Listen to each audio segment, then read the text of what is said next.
Ceci est une histoire vraie. Ok. Ça s'est passé en 2016 quand j'étais une étudiante de 17 ans en première année d'école de cinéma, j'ai maintenant 22 ans, je m'appelle Julia.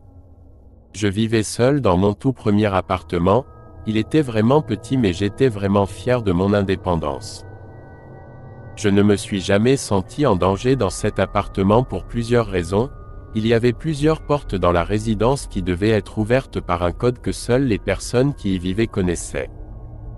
Ma porte avait 3 serrures différentes et c'était juste à côté de l'université, donc la plupart des gens qui vivaient dans le quartier étaient des étudiants. Rien de grave n'était jamais arrivé dans le quartier auparavant. J'ai toujours fait très attention à verrouiller la porte quand je quitte ma maison, je vérifie toujours 2 fois, j'ai un léger toc. Une fois, je suis parti pour aller en cours et j'ai fermé ma porte à clé, mais pour une raison quelconque, je n'arrivais pas à retirer la clé de la serrure, elle était complètement coincée. Je suis allé chercher le concierge de l'immeuble pour qu'il m'aide, mais il n'était pas là et j'étais en retard pour le cours, alors je suis allé en cours avec la clé toujours dans la serrure, j'ai d'abord enlevé le porte-clés pour que cela ne se voie pas trop. Quand je suis rentré à la maison, le concierge était de retour, il est venu m'aider et nous n'avons pas pu la sortir pendant 15 minutes jusqu'à ce qu'il y parvienne. Il m'a dit que la serrure était endommagée mais que je n'avais pas nécessairement besoin de la changer si je ne la verrouillais qu'une fois au lieu de 2. J'ai juste dit ok et c'était la fin de l'histoire, je n'étais pas vraiment inquiet parce que je me sentais en sécurité dans ce bâtiment. Avance rapide jusqu'à 2 mois plus tard. Je sortais les poubelles un soir vers 23h, alors que j'étais au téléphone avec ma sœur, je me souviens lui avoir dit que je sortais les poubelles, puis que je prendrais une douche après avant de me rendre à une fête. Comme je l'ai déjà dit, je ferme toujours la porte à clé, même pour sortir les poubelles, mais comme mon verrou était endommagé, je ne l'ai fermé qu'une fois.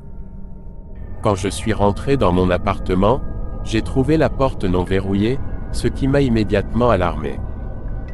Je suis donc rentré dans l'appartement et j'ai immédiatement verrouillé la porte, avec 3 types de serrures différentes.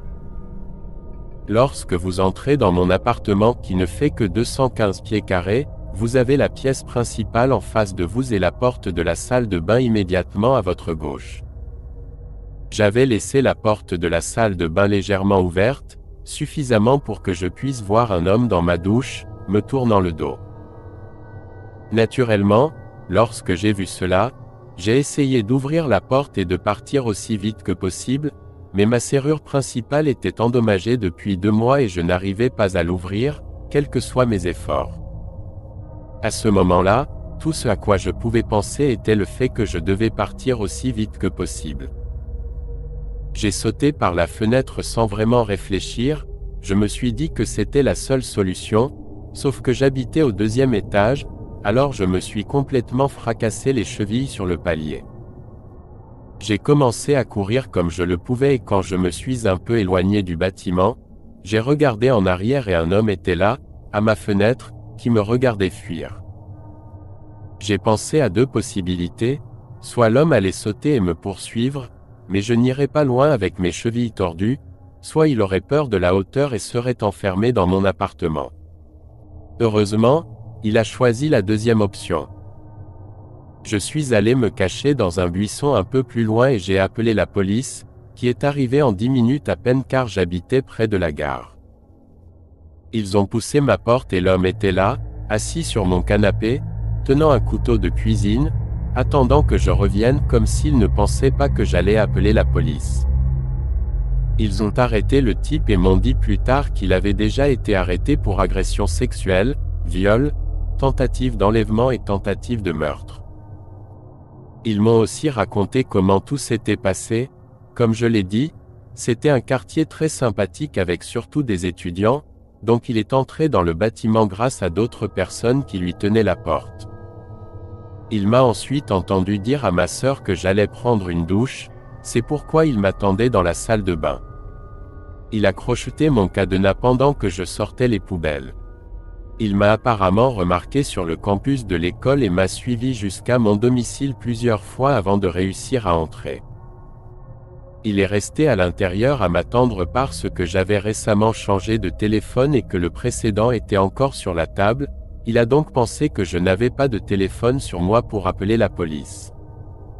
Je n'habite plus là, mais après cela, pour entrer dans l'immeuble, nous avons tous eu besoin d'une pièce d'identité prouvant que nous vivions là. Des cartes d'identité d'immeuble ont été créées et nous devions les scanner à chaque fois, c'était le seul moyen d'entrer dans l'immeuble. Rien de grave n'est arrivé dans le quartier après cela, il est redevenu très paisible et amical.